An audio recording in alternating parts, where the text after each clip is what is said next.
بسم اللہ الرحمن الرحیم الحمد للہ رب العالمین والصلاة والسلام علی سید المرسلین والعاقبۃ للمتقین۔ نماز اسلام کا ایک بہت اہم رکن ہے، اللہ تعالیٰ کی یاد اور اللہ تعالیٰ سے تعلق قائم کرنے کا بہت بڑا ذریعہ ہے۔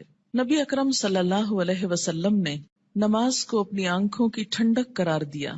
نماز کا وقت ہوتا تو آپ صلی اللہ علیہ وسلم حضرت بلال رضی اللہ تعالی عنہ کو ان الفاظ کے ساتھ آذان دینے کا حکم فرماتے: اقم الصلاۃ یا بلال ارحنا بہا، اے بلال ہمیں نماز سے راحت پہنچاؤ۔ ابو داؤد کی روایت ہے۔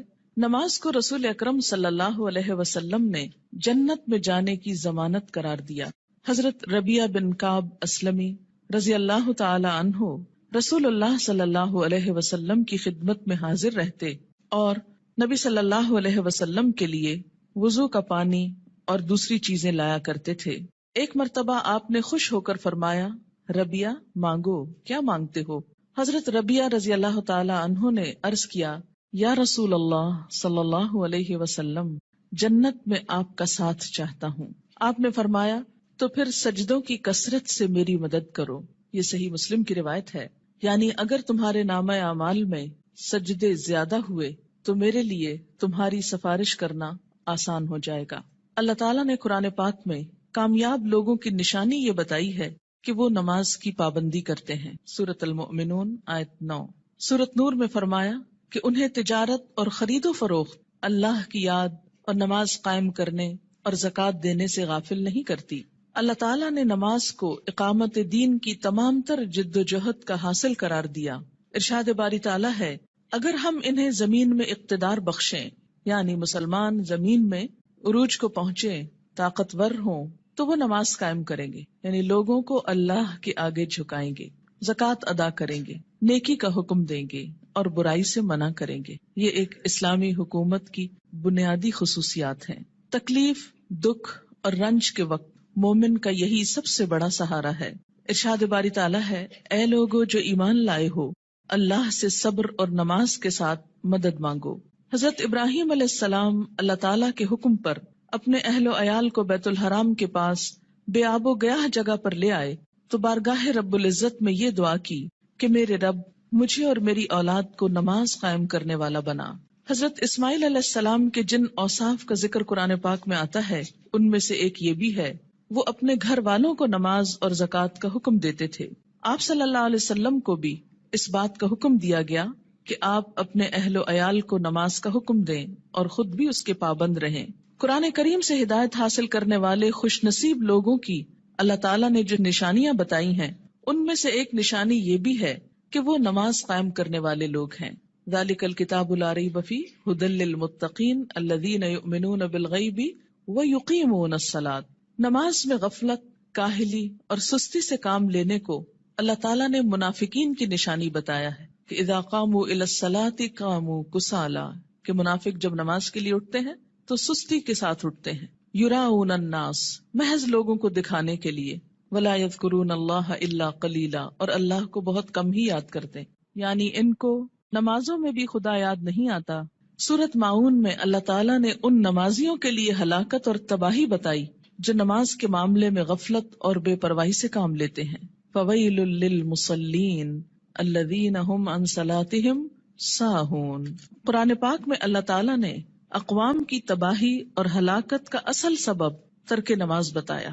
ارشاد باری تعالیٰ ہے: اللہ کے فرما بردار بندوں کے بعد ایسے نالائق لوگ ان کے جانشین ہوئے جنہوں نے نماز کو ضائع کیا اور دنیا کے مزے اڑانے میں لگ گئے۔ ایسے لوگ عنقریب گمراہی کے انجام سے دوچار ہوں گے، یعنی دنیا میں بھی اس کا نقصان اٹھائیں گے اور آخرت میں بھی خسارے میں مبتلا ہوں گے۔ قیامت کے روز جہنمیوں کا ایک گروہ جہنم میں جانے کا ایک سبب یہ بیان کرے گا کہ لم نک من المصلین، ہم نماز پڑھنے والوں میں سے نہ تھے۔ حالت امن ہو یا حالت خوف، گرمی ہو یا سردی، تندرستی ہو یا بیماری، حتیٰ کہ جہاد و قتال کے موقع پر عین میدان جنگ میں بھی یہ فرض ساقط نہیں ہوتا۔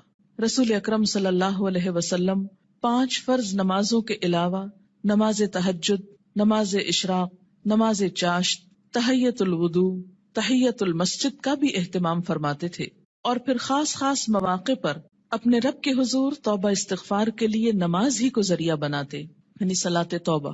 خسوف ہو یا کسوف یعنی سورج گرہن اور چاند گرہن تو مسجد تشریف لے جاتے، زلزلہ یا آندھی آتی تو مسجد تشریف لے جاتے، طوفان باد و بارہ ہوتا تو مسجد تشریف لے جاتے، فاقے کی نوبت آتی تو مسجد تشریف لے جاتے، کوئی پریشانی اور تکلیف ہوتی تو مسجد تشریف لے جاتے، سفر سے واپسی ہوتی تو پہلے مسجد تشریف لے جاتے پھر گھر پلٹتے، بارش نہ ہوتی تو بھی نماز ادا کرتے. گویا ہر غم، دکھ اور تکلیف کے موقع پر نماز. آج ہم میں سے بہت سے لوگ طرح طرح کے وظائف کرنے کے لیے گھنٹوں خود کو وقف کرتے ہیں، لیکن 2 رکعت نماز ان پر بہت بھاری ہوتی ہے. حیات طیبہ کے آخری دنوں میں بیماری کی حالت میں بھی نبی صلی اللہ علیہ وسلم کو جس چیز کی سب سے زیادہ فکر تھی وہ نماز تھی. وفات مبارک سے چند یوم قبل تیز بخار کی وجہ سے آپ پر غنودگی کی حالت طاری تھی. عشاء کے وقت آنکھ کھلی تو سب سے پہلے یہ سوال کیا، کیا لوگوں نے نماز پڑھ لی ہے؟ یعنی سب سے زیادہ جس بات کی فکر تھی وہ کیا؟ نماز. عرض کیا گیا نہیں، آپ ہی کا انتظار ہے. سرور عالم صلی اللہ علیہ وسلم نے پھر اٹھنا چاہا تو بے ہوش ہو گئے. جب آنکھ کھلی تو زبان مبارک سے پھر وہی الفاظ نکلے، کیا لوگوں نے نماز پڑھ لی ہے؟ عرض کیا گیا نہیں، آپ ہی کا انتظار ہے. تیسری مرتبہ اٹھنے کی کوشش میں پھر غشی طاری ہو گئی. افاقہ ہونے پر ارشاد فرمایا، ابو بکر نماز پڑھائیں. وفات مبارک سے چند لمحے پہلے آپ نے امت کو جو آخری وصیت فرمائی وہ یہ تھی، الصلاۃ الصلاۃ وما ملکت ایمانکم، یعنی مسلمانوں نماز نماز اور اپنے غلاموں کا ہمیشہ خیال رکھنا. یعنی ایک طرف حقوق اللہ اور دوسری طرف حقوق العباد. بندوں میں سے سب سے زیادہ محروم مخلوق غلام. نماز بذات خود جتنی اہم ہے، طریقہ نماز بھی اسی قدر اہم ہے. نماز کے بارے میں حکم صرف یہی نہیں کہ اسے ادا کرو، بلکہ حکم یہ بھی ہے کہ اس طرح ادا کرو جس طرح مجھے ادا کرتے دیکھتے رہے ہو. ایک حدیث مبارک میں کچھ یوں آتا ہے کہ قیامت کے روز حقوق اللہ میں سے سب سے پہلے نماز کا حساب لیا جائے گا. جس کی نماز درست طریقے سے پڑھی گئی ہوگی وہ کامیاب و کامران ہوگا، اور جس کی نماز بگاڑی گئی ہوگی وہ ناکام و نامراد ہوگا. اس سے کیا پتہ چلتا ہے کہ قیامت کے روز صرف یہی نہیں پوچھا جائے گا کہ نماز پڑھی یا نہیں، بلکہ یہ بھی دیکھا جائے گا کہ کس طریقے سے پڑھی، کیا اس میں ان تمام امور کا لحاظ رکھا گیا جن کی پابندی ضروری تھی، سنت کے مطابق تھی یا نہیں. اس سے یہ اندازہ لگانا مشکل نہیں کہ ادائیگی نماز کے ساتھ ادائیگی نماز کا طریقہ بھی بہت ضروری ہے. جو مسائل آگے بیان کیے جائیں گے وہ کسی خاص فقہی مسلک کو سامنے رکھ کر نہیں، اور نہ ہی کسی مسلک کو صحیح یا غلط ثابت کرنے کے لیے یہ مجموعہ مرتب کیا گیا ہے، بلکہ پیش نظر صحابہ کرام کا وہ طریقہ ہے جس میں ایک صحابی حضرت حذیفہ رضی اللہ تعالی عنہ نے ایک آدمی کو نماز پڑھتے دیکھا جو رکوع اور سجود پورے نہیں کر رہا تھا. جب وہ آدمی نماز سے فارغ ہوا تو حضرت حذیفہ رضی اللہ تعالی عنہ نے اسے بلا کر کہا، تم نے نماز نہیں پڑھی، اور اگر اسی طرح کی نماز پڑھتے پڑھتے مر گئے تو طریقہ اسلام کے خلاف مرو گے. یعنی اگر رکوع سجدہ صحیح طور پر ادا نہیں ہوا مکمل طور پر تو وہ نماز پھر نماز نہیں، ایک مذاق ہے نماز کا. ایک دوسرے صحابی حضرت عبداللہ بن عباس رضی اللہ تعالی عنہ نے ایک شخص کو نماز عید سے پہلے نفل پڑھتے دیکھا تو اسے منع کیا. وہ کہنے لگا، اللہ تعالیٰ مجھے نماز پڑھنے پر عذاب نہیں کرے گا. حضرت عبداللہ بن عباس نے فرمایا، اللہ تعالیٰ تجھے سنت رسول صلی اللہ علیہ وسلم کی مخالفت کرنے پر ضرور عذاب دے گا، کیونکہ آپ نے کبھی نماز عید سے پہلے عیدگاہ میں نفل نہیں پڑھے تھے. ایسے کاموں سے کیوں اتنی شدت سے روکا گیا؟ کیونکہ اس سے دین بوجھل ہو جاتا ہے. اگر ایک شخص ایک رو میں آ کے کرتا ہے، دوسرا اس کو دیکھ کے کل ایک پورا وہ طریقہ بن جائے گا اور لوگ اس کو اپنے لیے لازم قرار دے دیں گے اور بلا وجہ دین کو بھاری کر لیں گے. ایک اور صحابی حضرت عمارہ بن ربیبہ رضی اللہ تعالی عنہ نے خطبہ جمعہ کے دوران حاکم وقت کو ممبر پر ہاتھ بلند کرتے دیکھا تو کہا، اللہ خراب کرے ان ہاتھوں کو. میں نے رسول اللہ صلی اللہ علیہ وسلم کو دیکھا ہے کہ اس سے زیادہ نہ کرتے تھے. یعنی جمعے کے خطبے کا بھی ایک خاص سٹائل ہونا چاہیے، اور اپنی انگشت شہادت سے اشارہ کیا کہ انگلی سے زیادہ آپ خطبے کے دوران ہاتھوں کو نہیں اٹھاتے تھے. آج آپ دیکھیے اس سنت کی جب مخالفت ہوتی ہے تو اس کا نتیجہ کیا نکلا ہے کہ لوگ دین سے ہی بھاگنا شروع ہو گئے، کیونکہ بتانے والوں کا انداز اور سٹائل اور بیٹھنا اور گفتگو کرنا یہ سب کچھ دین کے یا حق میں جاتا ہے یا خلاف جاتا ہے۔ سنت رسول صلی اللہ علیہ وسلم سے محبت کا یہی جذبہ ہم سب کا مذہب ہے، اور اسی جذبے کے تحت یہ احادیث پیش کی جا رہی ہیں۔ صحابہ کرام کے مذکورہ بالا طرز عمل سے یہ بھی معلوم ہوتا ہے کہ جن مسائل کو ہم فروعی، اختلافی اور غیر اہم سمجھتے ہوئے نظر انداز کر دیتے ہیں، صحابہ کرام کے نزدیک ان کی کتنی اہمیت تھی۔ حقیقت یہ ہے کہ جو شخص رسول اللہ صلی اللہ علیہ وسلم کے اس فرمان مبارک سے آگاہ ہے، من رغب عن سنتی فلیس منی، یعنی جس شخص نے میری سنت اختیار کرنے سے گریز کیا وہ مجھ سے نہیں، وہ کسی بھی سنت کو معمولی اور غیر اہم سمجھ کر نظر انداز کرنے کی جسارت نہیں کر سکتا۔ ہمارے ہاں یہ ٹرینڈ بہت عام ہو گیا ہے کہ جو تو قرآن میں لکھا ہے یا جو فرض کے درجے میں ہے وہ تو ہم کر لیں، اور سنت وہ تو معمولی چیز ہے، کوئی فرض تھوڑی ہے۔ اور ہم نے دیکھا ہے سعودی عرب میں لوگ ایسا نہیں کرتے اور فلاں ملک کے لوگ ایسا نہیں کرتے۔ تو یاد رکھیے کہ ہمارے لیے نہ سعودی عرب کے لوگ کوئی مثال ہے اور نہ کسی اور ملک کے، ہمارے لیے تو مثال 1400 سال پیچھے جاتی ہے نبی اکرم صلی اللہ علیہ وسلم کی ذات میں۔ سب سے پہلے نماز کے لیے نیت کا درست ہونا ضروری ہے، کیونکہ نیت کے بغیر اگر کوئی شخص وہ تمام ایکشنز کرے جو نماز کے ہوتے ہیں تو اس کی نماز نہ ہوگی۔ کسی بھی عمل کے اجر و ثواب کا دار و مدار نیت پر ہے۔ حضرت عمر بن خطاب رضی اللہ تعالی عنہ کہتے ہیں، میں نے رسول اللہ صلی اللہ علیہ وسلم کو فرماتے ہوئے سنا کہ اعمال کا دار و مدار نیت پر ہے، ہر شخص کو وہی ملے گا جس کی اس نے نیت کی، لہٰذا جس نے دنیا حاصل کرنے کی نیت سے ہجرت کی اسے دنیا ہی ملے گی، جس نے کسی عورت سے نکاح کرنے کی غرض سے ہجرت کی اسے عورت ہی ملے گی، بس مہاجر کی ہجرت کا صلہ وہی ہے جس کے لیے اس نے ہجرت کی۔ یعنی ہجرت جیسا بڑا نیکی کا کام بھی زیادہ فائدہ مند نہیں اگر اللہ کے لیے نہ ہو۔ فتنہ دجال سے بھی بڑا فتنہ دکھاوے کی نماز ہے، دکھاوے کی نماز۔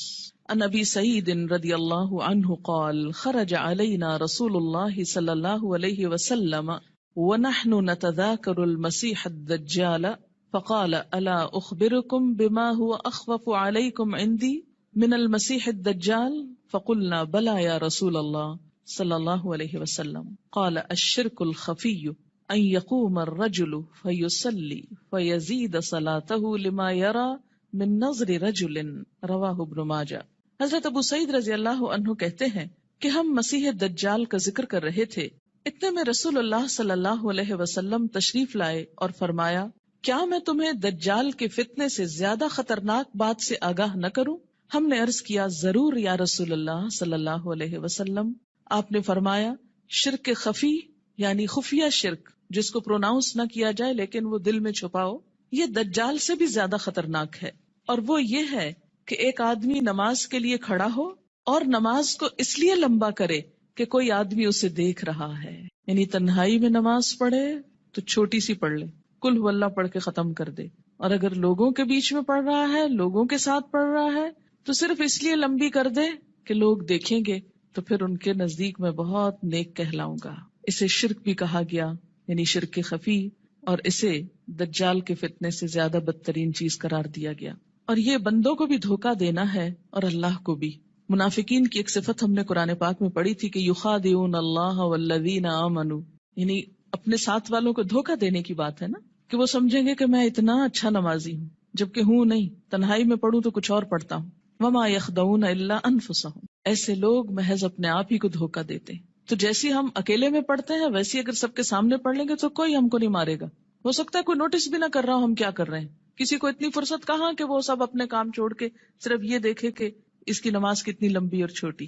یہ محض شیطان کا خیال ہوتا ہے جو ہمارے نیک عمل کو بھی برباد کر دیتا ہے۔ دکھاوے کی نماز شرک ہے۔ ان شداد ابن اوس رضی اللہ عنہ قال سمعت رسول اللہ صلی اللہ علیہ وسلم یقول من صلی یرائی فقد اشرک ومن صام یرائی فقد اشرک ومن تصدق یرائی فقد اشرک، رواہ احمد۔ حضرت شداد بن اوس رضی اللہ عنہ کہتے ہیں، میں نے رسول اللہ صلی اللہ علیہ وسلم کو فرماتے ہوئے سنا ہے، جس نے دکھاوے کی نماز پڑھی اس نے شرک کیا، جس نے دکھاوے کا روزہ رکھا اس نے شرک کیا، جس نے دکھاوے کا صدقہ کیا اس نے شرک کیا۔ اسے احمد نے روایت کیا ہے۔ نماز کی فرضیت۔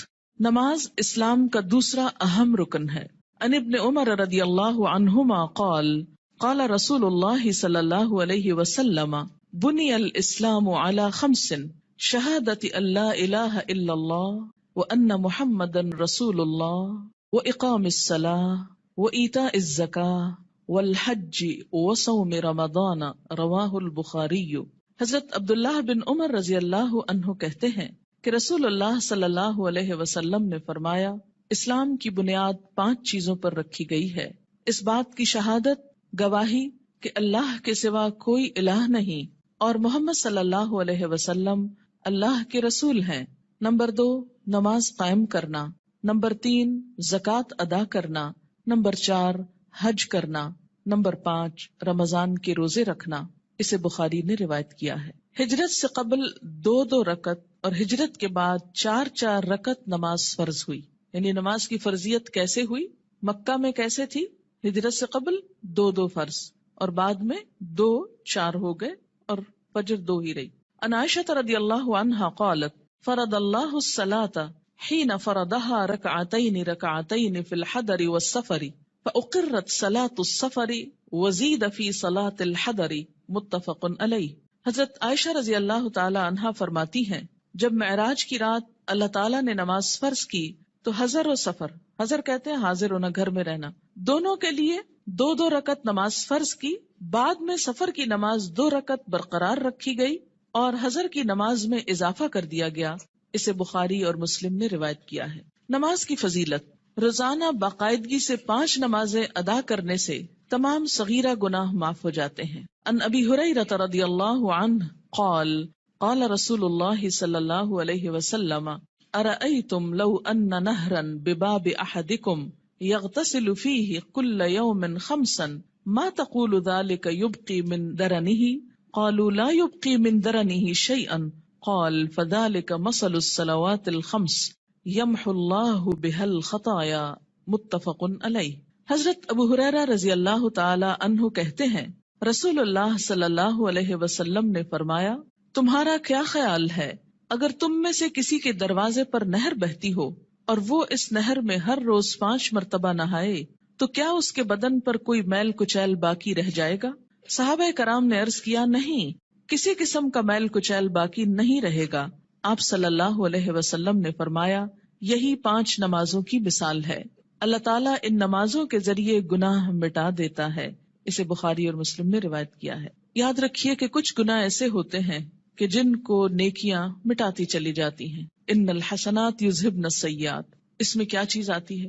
مثلا آپ کے ہاتھوں کو ڈسٹ اور چھوٹی موٹی گندگی لگ جاتی ہے کام کرتے ہوئے، جب آپ پانی سے دھوتے ہیں تو وہ ڈسٹ خود بخود بہہ جاتی۔ کچھ چکنائی وغیرہ کے داغ ایسے ہوتے ہیں کہ جو صرف پانی سے نہیں دھلتے، اس کے لیے آپ کو صابن استعمال کرنا پڑتا ہے۔ کچھ داغ ایسے ہوتے ہیں پینٹ وغیرہ کے کہ جو صرف پانی اور صابن سے نہیں دھلتے، ان کے لیے آپ کو مخصوص قسم کا سولوشن استعمال کرنا ہوتا ہے جو ان دھبوں کو دور کر دے۔ اسی طرح روحانی نجاستیں اور گناہ، ان کی بھی کچھ قسمیں ایسی ہیں کہ جو خود بخود نیکیوں سے مٹتی چلی جاتی ہیں، کچھ کے لیے عبادات کفارے کا ذریعہ بنتی ہیں، لیکن کچھ گناہ ایسے ہیں کہ جن کے داغ بہت سخت ہیں اور ان کے لیے خصوصی عمل، توبہ، استغفار، ان گناہوں کا کفارہ اور مداوع ضروری ہوتا ہے۔ جب تک ان پہ مثلاً حد جاری نہ ہو جائے یا کفارہ نہ دے دیا جائے یا بطور خاص اس کی توبہ اور اصلاح نہ کر لی جائے تو وہ گناہ معاف نہیں ہوتے۔ تو اسی لیے اس حدیث کا یہ جو معنی کیا گیا ہے یمحو اللہ بہا الخطایا، تو خطایا سے مراد کیا ہے؟ عام چھوٹے موٹے گناہ جو انسان ہونے کے ناطے بھول چوک کر اچانک انسان سے سرزد ہو جاتے ہیں۔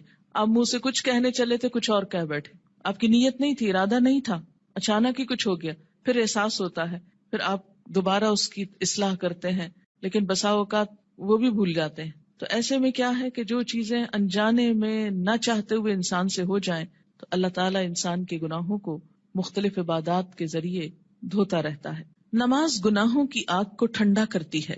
ان انس بن مالک رضی اللہ عنہ قال قال رسول اللہ صلی اللہ علیہ وسلم ان للہ ملکا ینادی عند کل صلاة یا بنی آدم قوموا الی نیرانکم التی اوقدتموها فاطفئوها رواہ الطبرانی فی الاوسط۔ حضرت انس بن مالک رضی اللہ تعالی عنہ کہتے ہیں، رسول اللہ صلی اللہ علیہ وسلم نے فرمایا، ہر نماز کے وقت اللہ تعالیٰ کا مقرر کردہ فرشتہ پکارتا ہے، لوگو اٹھو اس آگ کو بجھانے کے لیے جسے تم نے اپنے گناہوں سے جلایا ہے.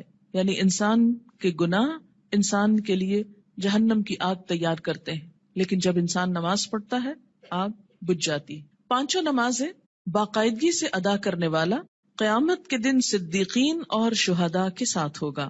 ان عمر ابن مرۃ الجہنی رضی اللہ عنہ قال جاء رجل الى النبی صلی اللہ علیہ وسلم فقال یا رسول اللہ ارأیت ان شہدت ان لا الہ الا اللہ وانک رسول اللہ وصلیت الصلوات الخمس وادیت الزکاة وصمت رمضان وقمته فممن انا قال من الصدیقین والشہداء رواہ ابن حبان. حضرت عمر بن مرہ جہنی رضی اللہ تعالی عنہ کہتے ہیں کہ ایک آدمی نبی اکرم صلی اللہ علیہ وسلم کی خدمت میں حاضر ہوا اور عرض کیا یا رسول اللہ بتائیے اگر میں گواہی دوں کہ اللہ کے سوا کوئی الہ نہیں، آپ اللہ کے رسول ہیں، اور 5 نمازیں ادا کروں، زکوٰۃ دوں، رمضان کے روزے رکھوں اور رمضان میں قیام بھی کروں یعنی تراویح بھی پڑھوں، تو میرا شمار کن لوگوں میں ہوگا؟ آپ صلی اللہ علیہ وسلم نے ارشاد فرمایا صدیقین اور شہداء میں.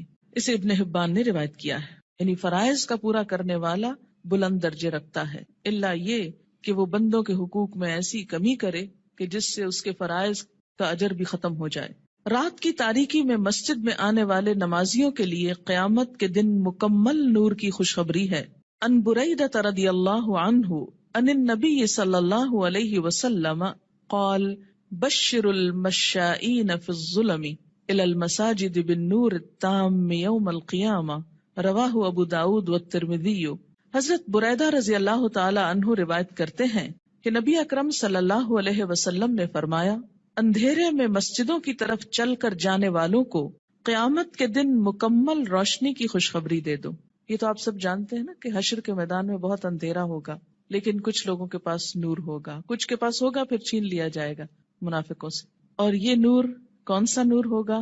انسان کے اپنے اعمال کا، اور اس نور کو بڑھانے والی چیز نماز ہے، اور خصوصاً رات کے اندھیرے میں مسجد جانے والوں کے لیے خوشخبری ہے.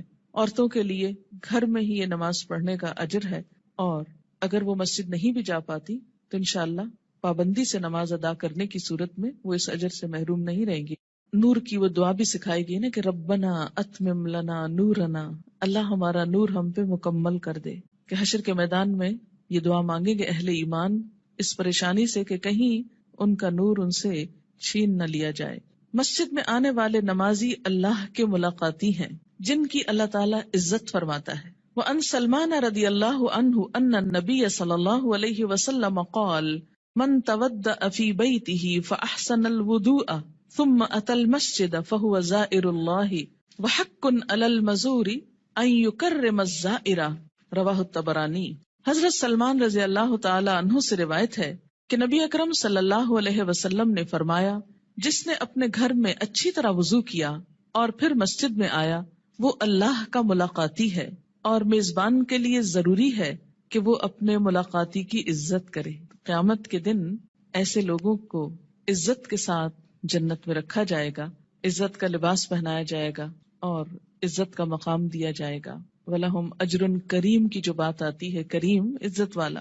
نماز کی اہمیت. بے نماز کا انجام قارون، فرعون، حامان اور ابی ابن خلف کے ساتھ ہوگا. ان عبداللہ ابن عمرو ابن العاص رضی اللہ عنہما ان النبی صلی اللہ علیہ وسلم انہ ذکر الصلاة یوما فقال من حافظ علیہا كانت له نورا وبرهانا ونجاة يوم القيامة ومن لم يحافظ عليها لم يكن له نورا ولا برهانا ولا نجاة وكان يوم القيامة مع قارون وهامان وفرعون وأبي بن خلف رواه ابن حبان. حضرت عبداللہ بن عمرو بن العاص رضی اللہ تعالی عنہ کہتے ہیں کہ نبی اکرم صلی اللہ علیہ وسلم نے ایک دن نماز کا ذکر کرتے ہوئے فرمایا جس شخص نے نماز کی حفاظت کی اس کے لیے نماز قیامت کے روز نور، برہان اور نجات کا سبب ہوگی، اور جس نے نماز کی حفاظت نہ کی اس کے لیے نہ نور ہوگا، نہ برہان، نہ نجات. نیز قیامت کے روز اس کا انجام قارون، فرعون، حامان اور ابی ابن خلف کے ساتھ ہوگا. اسے ابن حبان نے روایت کیا ہے. یہاں پر نماز کی حفاظت کا ذکر ہے، پابندی وقت بھی مراد ہے، رکوع اور سجود وغیرہ کی حفاظت بھی، اپنے دل اور خیالات کی حفاظت بھی، طہارت کی حفاظت بھی. تو ایسی نماز پڑھنے والے کی اللہ تعالیٰ بھی حفاظت فرمائیں گے، اور قیامت کے دن اس کے لیے یہ نماز سراسر فائدے کا سبب ہوگی. اور اگر نہیں تو ایسا شخص فرعون، قارون، جو مال کی محبت میں گرفتار تھا، کیونکہ عموماً انسان نمازوں کی پرواہ کیوں نہیں کرتا؟ مال کی محبت میں گرفتار ہو کر. فرعون حکومت اور جاہ و مال کی وجہ سے، تکبر کی وجہ سے. حامان جو اس کا مشیر تھا، جو فرعون کی خوشنودی حاصل کرنے کے لیے اسی کے دین پر تھا اور اسی کا مددگار اور وزیر تھا. آج بھی دنیا میں بہت سے ایسے لوگ ہیں جو اپنے بڑوں کی خوشنودی حاصل کرنے کے لیے اپنے کسی باس کی یا کسی بڑے کی اس کا کام کرتے کرتے یا اس کی خوشامد کرتے کرتے اللہ تعالیٰ کا یہ حق بھول جاتے ہیں. اور اسی طرح ابی ابن خلف اسلام دشمنوں میں سے تھا. یعنی ایسا شخص جو نماز کی حفاظت نہ کرے، پھر اسے صدیقین اور شہداء کے ساتھ ہونے کی بجائے ایسے مجرموں کے ساتھ رکھا جائے گا. اسلام اور کفر کے درمیان حد فاصل نماز ہے. عن جابر رضی اللہ عنہ قال قال رسول اللہ صلی اللہ علیہ وسلم بین الرجل و بین الشرک والکفر ترک الصلاۃ، رواہ مسلم. حضرت جابر رضی اللہ عنہ سے روایت ہے کہ رسول اللہ صلی اللہ علیہ وسلم نے فرمایا، آدمی اور شرک یا کفر کے درمیان حد فاصل ترک نماز ہے. یعنی نماز کا پڑھنا یا چھوڑنا اس کو ایک طرف یا دوسری طرف لے آتا ہے. اسے مسلم نے روایت کیا ہے. مثلاً ایک شخص مسلمان ہے، اسلام کی حفاظت میں ہے، یہ حفاظت جو ہے یہ نماز کے ساتھ ہے، یا یوں کہیے کہ نماز ہی کی یہ باؤنڈری. جب کوئی شخص نماز نہیں پڑھتا، اس عہد کو توڑتا ہے تو وہ کٹ جاتی ہے ڈور جس سے وہ محفوظ تھا، اور اس کے بعد وہ اسلام کی حدوں سے نکل کر کفر کے قریب ہو جاتا ہے یا اس میں داخل ہو جاتا ہے. 10 برس کی عمر میں اگر بچہ نماز کا عادی نہ بنے تو اسے مار کر نماز پڑھوانی چاہیے، یعنی سختی کی جا سکتی ہے. عن عمرو بن شعیب عن ابیہ عن جدہ رضی اللہ عنہما قال قال رسول اللہ صلی اللہ علیہ وسلم مروا اولادکم بالصلاة وهم ابناء 7 سنین واضربوهم علیہا وهم ابناء 10 سنین وفرقوا بینہم فی المضاجع، رواہ ابو داود. حضرت عمر اپنے باپ شعیب سے اور شعیب اپنے دادا عبداللہ بن عمرو بن عاص سے روایت کرتے ہیں کہ رسول اللہ صلی اللہ علیہ وسلم نے فرمایا، جب تمہارے بچے 7 برس کے ہو جائیں تو انہیں نماز پڑھنے کا حکم دو. جب 10 برس کے ہو جائیں اور نماز باقاعدگی سے نہ پڑھیں تو نماز پڑھانے کے لیے انہیں مارو. نیز 10 برس کی عمر کے بچوں کو علیحدہ علیحدہ بستروں پر سلاؤ. اسے ابو داؤد نے روایت کیا ہے. 10 سال کی عمر تک بچے کی عادتیں پختہ ہو جاتی. اگر اس عمر میں والدین کچھ محنت کر لیں، تکلیف کر لیں، تو باقی زندگی میں پھر آسانی ہو جائے گی، کیونکہ والدین سے پوچھا جائے گا بچوں کی تربیت کے بارے میں. قرآن پاک میں اللہ تعالیٰ فرماتے ہیں، یا ایھا الذین آمنوا قوا انفسکم واہلیکم نارا، اے لوگو جو ایمان لائے ہو، بچاؤ اپنے آپ کو اور اپنے اہل و عیال کو آگ سے. ہم سمجھتے ہیں ایمان اور آگ، ہم نے تو کلمہ پڑھ لیا، ہمیں آگ کیوں چھوئے گی؟ اللہ تعالیٰ ایمان والوں ہی سے فرما رہے ہیں کہ اپنے آپ کو اور اپنے بچوں کو، بیوی کو، گھر والوں کو، اہل و عیال کو آگ سے بچاؤ. یعنی ان کی اسلامی خطوط پر تربیت کرو تاکہ وہ اللہ کے بندے بن کر زندگی بسر کر سکیں. اگر کوئی شخص اس سلسلے میں کوتاہی کرتا ہے تو اس سے پوچھ ہوگی. بہرحال یہاں 7 برس کی عمر سے نماز کی ابتدا کا حکم ہے. اس سے پہلے بچوں کو تکلیف نہیں دینی چاہیے. اگر خود شوق سے کچھ کرتے ہیں، مثلاً ماں نماز پڑھی، ساتھ آ کے سجدے کرتے ہیں، بیٹھ جاتے ہیں، تو ٹھیک ہے، لیکن 7 سال سے پہلے انہیں تکلیف نہیں دینی چاہیے. اس میں ضرور کوئی حکمت ہوگی کہ 7 سال ہی، کیونکہ اس وقت تک بچہ اپنے کام بہت سے خود کرنے کا عادی ہو جاتا ہے، اہل ہو جاتا ہے. 7 سال کے کم عمر بچے کو مثلاً 6 سال میں آپ کو ہاتھ بھی دھلانے ہیں، آپ کو منہ بھی دھلانا ہے، تو ماؤں کے لیے ایک بہت تکلیف ہو جاتی. لیکن عام طور پر 7 سال کا بچہ اپنے یہ کام خود کو واش کر سکتا ہے، خود کو صاف کر سکتا ہے، نہا سکتا ہے، وضو کر سکتا ہے. تو 7 سال کی عمر میں ابتدا کی جائے اور 3 سال تک نرمی سے اسے نماز کا عادی بنایا جائے. جب 10 سال کا ہو جائے تو پابندی شروع کرا دی جائے، اور اب اگر پابندی نہ کرے تو سختی کی جائے. لیکن انشاءاللہ جو 7 سال سے ابتدا کرا دے گا اس کو 10 سال میں سختی کی ضرورت نہیں رہے گی، اور اس میں آپ پھر تدریج سے کام لے سکتے ہیں. مثلا میں نے اپنے بچوں کے ساتھ یہ کیا کہ ان کو جو 7ویں سال کی جو برتھ ڈے آپ سیلیبریٹ کرتے ہیں تو کیک کھلانے کی بجائے بٹھا کے یہ بتایا کہ نماز کتنی امپورٹنٹ ہے، اور آج سے تم 7 سال کے ہو گئے ہو اور ہم سب مل کر مغرب کی نماز پڑھیں گے. میں نے یہ نہیں کہا کہ تم پڑھو، بلکہ ہم پڑھیں گے، اور ساتھ کھڑے ہو کر وضو کروایا، ساتھ کھڑے ہو کر نماز پڑھائی.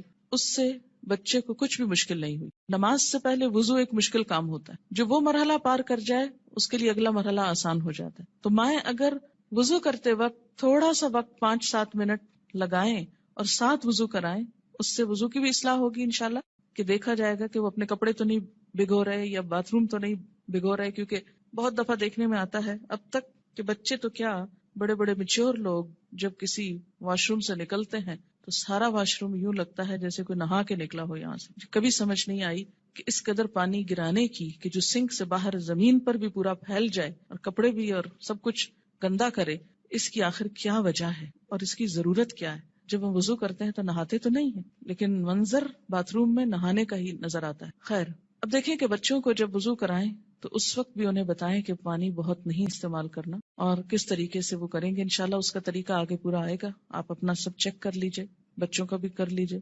پھر اس کے بعد یہ کہ ساتھ کھڑا کر کے نماز پڑھیں، کیونکہ تنہا نماز پڑھنے میں کوتاہی ہوتی ہے، مشکل لگتی ہے. جب ساتھ ماں ہوتی ہے تو بچے کو بہت ڈھارس ہوتی اور آسانی سے نماز پڑھ لیتا ہے. 1 آدھ مہینہ آپ صرف ایک ہی نماز پڑھائیں، پھر اس کے بعد عصر کی ساتھ شروع کر لیں، پھر ظہر کی کر لیں. ظہر میں اگر صرف فرض بھی پڑھ لیں تو کافی ہے. پھر اسی طرح عشاء پر لے آئیں، پھر فجر پر. 10 سال کی عمر تک اگر وہ اپنی مرضی سے فجر اٹھ کے پڑھ لیتے ہیں تو کوئی بات نہیں، لیکن 10 سال کے بعد پھر فجر سورج نکلنے سے پہلے، اور پھر آہستہ آہستہ سنت کی رغبت بھی. فجر کی تو سنت خیر پڑھی ہی جائے گی، لیکن باقی نمازوں میں آہستہ آہستہ رغبت، حتیٰ کہ جب بالغ ہوں، 12 سال 13 14، مختلف بچوں کی مختلف بلوغت کی عمر ہوتی ہے، تو اس وقت پھر ان کو دین کی ایسی باتیں ساتھ پڑھائیں کہ جس سے ان کے دل میں سنت پڑھنے کی، نفل پڑھنے کی محبت پیدا ہو جائے، اور وہ نماز سے بھاگے نہیں بلکہ نماز سے محبت کرے، ایسی ہی جیسے اللہ کے رسول صلی اللہ علیہ وسلم فرماتے تھے، اٹھو بلال، نماز قائم کرو اور ہمیں راحت پہنچاؤ. کہ نماز ایک خوشی کی خبر بن جائے، نہ کہ ایک پریشانی کی. اور اس میں تھوڑی سی محنت کی ضرورت ہے. اگر کوئی بچہ محنت کے باوجود، کوشش کے باوجود نہ پڑھنے کی طرف آئے تو پھر خصوصی طور پر دعا مانگے. نفل حاجت کے پڑھ کر خصوصی دعا بچے کے لیے مانگے کہ اللہ تعالیٰ اس کے لیے یہ کام آسان کر دے اور اس کے دل میں یہ محبت پیدا کر دے. آپ دیکھیں کہ اگر آپ بچوں کو نماز کا عادی کر دیں گے تو آپ کو کتنا فائدہ ہے کہ ہر نماز میں جب وہ پڑھیں گے ربنا اغفر لی ولوالدی، یعنی ہر نماز کے اندر وہ آپ کے لیے دعائیں کریں گے. ربنا اغفر لی ولوالدی، اللہ مجھ کو معاف کر دے اور میرے والدین کو کر دے. مفت کی دعائیں ملتی جائیں گی ساری زندگی. دنیا سے چلے بھی جائیں تو پیچھے سے بچے دعائیں کریں گے، ورنہ الگ سے کس کو یاد رہتا ہے کہ وہ دعا کرے. اور ایسے ہی بچے پھر ماں باپ کے لیے صدقہ جاریہ ہو جاتے ہیں. صرف نماز عصر کا فوت ہونا ایسا ہے جیسے کسی کا مال اور اہل و عیال لٹ جائے. عن ابن عمر رضی اللہ عنہما قال قال رسول اللہ صلی اللہ علیہ وسلم الذي تفوته صلاة العصر فكأنما وتر اہلہ ومالہ، متفق علیہ. حضرت عبداللہ بن عمر سے روایت ہے، رسول اللہ صلی اللہ علیہ وسلم نے فرمایا، جس شخص کی نماز عصر فوت ہو جائے اس کی حالت اس شخص کی طرح ہے جس کا اہل و عیال اور مال و اسباب ہلاک ہو گیا ہو. صرف نماز عصر قضا کرنا ایسا ہے گویا کسی کا گھر گر جائے، بال بچے سب مر جائیں اس میں، اور پورا مال بھی تباہ ہو جائے، یا گھر والوں سمیت گھر کو آگ لگ جائے اور ہر چیز راکھ ہو جائے. ایسا حادثہ اگر کہیں ہو جائے تو انسان دنوں یاد رکھتا ہے، لیکن نماز قضا کر کے کتنا دکھ اور تکلیف ہم محسوس کرتے ہیں وہ ہم سب اپنے دلوں سے پوچھ سکتے ہیں. یہ نقصان دنیا میں نظر نہیں آتا اس لیے دکھ بھی نہیں ہوتا، آخرت کے دن یہ نقصان نظر آئے گا اور تلافی کی کوئی صورت نہ ہوگی، کوئی موقع نہ ہوگا. اچھا، یہ جو حدیث ہے یہ بخاری اور مسلم نے روایت کی ہے، یعنی متفق علیہ حدیث ہے، یعنی کوئی ایسی کھیل مذاق کی بات نہیں ہے کہ ایسے ڈرا رہے. نماز سے غفلت کی سزا. حضرت سمرہ بن جندب رضی اللہ تعالی عنہ روایت کرتے ہیں کہ آن حضور صلی اللہ علیہ وسلم اپنے اصحاب سے پوچھا کرتے، کیا تم میں سے کسی نے کوئی خواب دیکھا ہے؟ سمرہ کہتے ہیں پھر اللہ تعالیٰ جس کے لیے چاہتا وہ اپنا خواب بیان کرتا، یعنی اللہ کے اذن سے لوگ اپنا خواب بیان کرتے. ایک دن صبح کے وقت ایسا ہوا، حضرت صلی اللہ علیہ وسلم نے فرمایا، گزشتہ رات کو میرے پاس 2 فرشتے آئے، جبرائیل اور میکائیل علیہ السلام. دونوں نے مجھ کو اٹھایا اور کہنے لگے چلو. میں ان کے ساتھ چلا.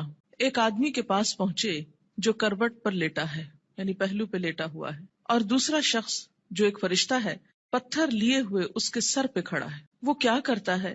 جھک کر پتھر سے اس کا سر کچل ڈالتا، یعنی کھڑا آدمی جھک کر پتھر سے سر کچلتا ہے اور پتھر ڈھلک کر ادھر آ جاتا ہے، یعنی جب وہ پھینکتا ہے سر کچل کر پتھر دوسری طرف چلا جاتا ہے. وہ شخص پتھر کو سنبھالنے کے لیے جاتا ہے، دوسری طرف جا کے پتھر اٹھاتا ہے، اور جب پتھر لے کر آتا ہے تو اس لیٹے ہوئے شخص کا سر جڑ کر جیسے پہلے تھا ویسے ہی ہو چکا ہوتا ہے. پھر وہ پتھر مار کر اس کا سر کچلتا ہے. ایسا ہی پھر برابر ہوتا رہتا ہے کہ مارا جاتا ہے، سر کچلا جاتا ہے، جب تک پتھر کو دوبارہ اٹھایا جاتا ہے سر پھر درست ہو جاتا ہے، پھر مارا جاتا ہے. یہ بار بار سر کا درست ہونا اور بار بار مارا جانا یہ دراصل عذاب کی شدت کی طرف اشارہ ہے. میں نے کہا، کس نے؟ نبی صلی اللہ علیہ وسلم نے ان فرشتوں سے پوچھا، سبحان اللہ، یہ دونوں کون ہیں؟ انہوں نے کہا چلو، یعنی ابھی نہیں پوچھو. ہم پھر چل پڑے اور ایک شخص پر پہنچے جو سیدھا لیٹا ہوا ہے، چت لیٹا ہوا ہے، اور اس کے پاس ایک اور شخص لوہے کی سنی لیے ہوئے کھڑا ہے، یعنی لوہے کا ایک ہیمر سا. وہ کیا کرتا ہے؟ اس کے منہ کے ایک طرف جا کر اس کا گلپھڑا گدی تک پھاڑ ڈالتا ہے، یعنی منہ کے اندر سے، اور نتنے اور آنکھ کو بھی اسی طرح گدی تک چیر دیتا ہے، نتنے کو بھی، آنکھ کو بھی، منہ کو بھی.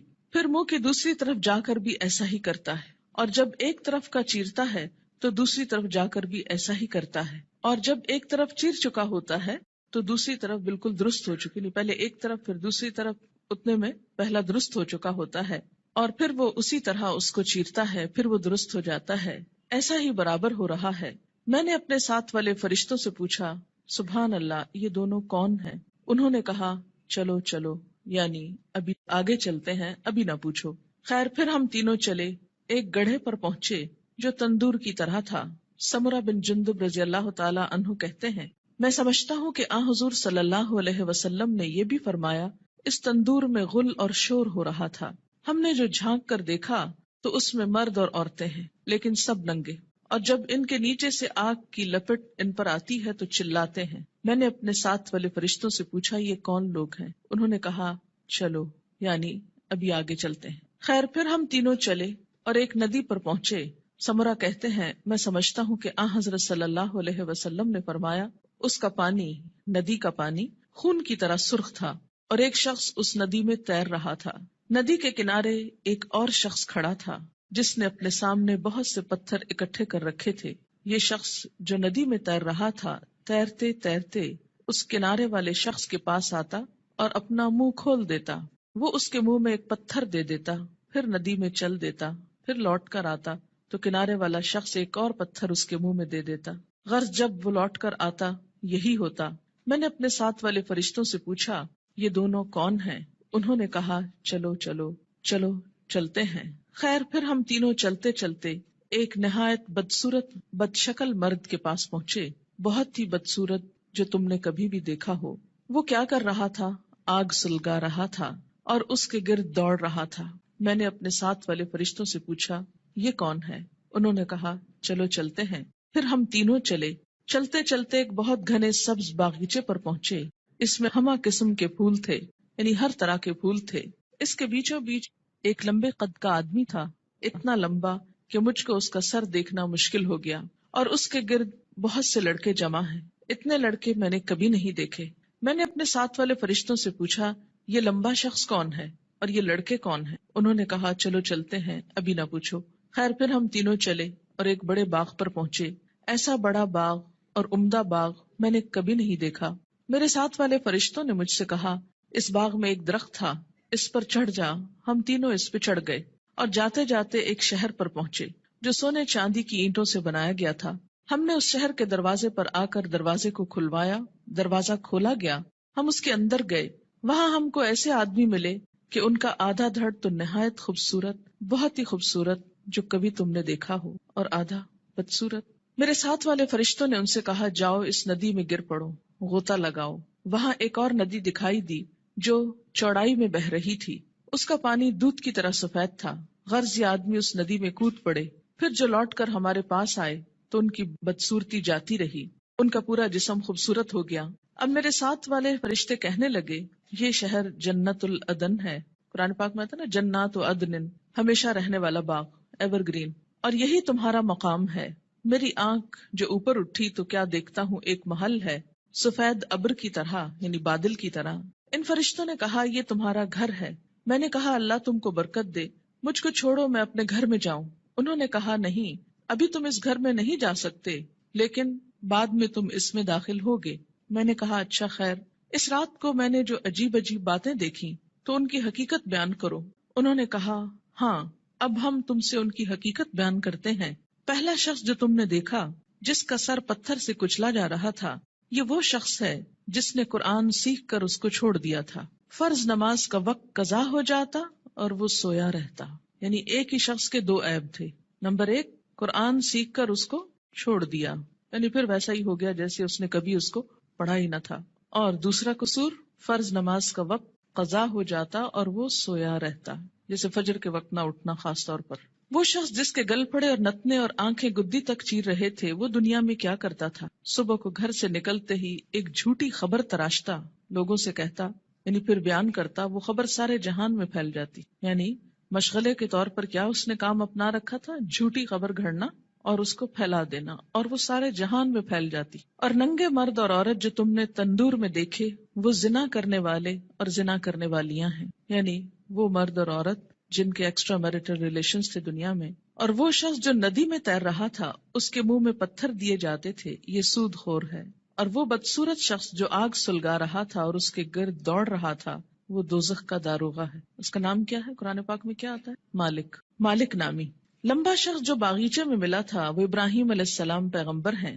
ان کے گرد وہ لوگ ہیں جو اسلام کی فطرت پر مرے، یعنی توحید پر۔ سمرہ کہتے ہیں بعض مسلمانوں نے آپ صلی اللہ علیہ وسلم سے عرض کیا، یا رسول اللہ صلی اللہ علیہ وسلم، اور مشرکوں کے بچے جو نابالغ مرتے ہیں وہ بھی ان میں داخل ہیں؟ آپ نے فرمایا ہاں، مشرکوں کے بچے بھی، کیونکہ ہر بچہ فطرت پر پیدا ہوتا ہے نا، جب تک اس کا شعور اپنا نہیں جاگ جاتا۔ اب رہے وہ لوگ جن کا آدھا دھڑ خوبصورت تھا، آدھا دھڑ بدصورت، یہ وہ لوگ تھے جنہوں نے دنیا میں اچھے اور برے سب طرح کے کام کیے، یعنی کچھ کام ان کے اچھے تھے اور کچھ کام ان کے برے تھے، آدھے خوبصورت آدھے بدصورت۔ جب اس طرح ان کی پہچان ہو جائے گی تو پھر ایک وقت آئے گا کہ ان کو نہلا کر درست کر دیا جائے گا، کیونکہ جنت میں رہنے والا کوئی شخص پھر ہمیشہ کے لیے بدصورت نہیں ہوگا۔ اب دیکھیں کہ دنیا میں اگر کسی کا ناک اس کی پسند کا نہ ہو، یا چہرے پہ داغ ہو، یا کچھ بھی ہو، یا اگر پاؤں خوبصورت نہ ہو، تو کس قدر شرمندگی محسوس کرتا رہتا ہے، احساس کمتری میں مبتلا ہو جاتا ہے۔ جنت میں اگر کچھ عرصہ بھی ایسا لوگوں کے بیچ میں رہنا پڑے کہ آدھا دھڑ خوبصورت ہو اور آدھا بدصورت ہو، تو کس قدر شرمندگی کی بات ہے۔ اس لیے انسان کے جتنے بھی اعمال ایسے ہوں جو بدصورت کرنے والے ہوں، اس کو ان کو چھوڑ کر خوبصورت کی طرف پلٹنے کی ضرورت ہے۔ بخاری کی یہ روایت ہے، طویل روایت، جس کا ایک حصہ فرض نماز کے بارے میں ہے۔ یاد رکھیے، انبیاء علیہم السلام کی خواب وحی کا ایک ذریعہ ہوتا ہے، اور یہ خواب آپ صحابہ کے بیچ میں بیان کر رہے ہیں اور سکھانے کا ایک طریقہ ہے۔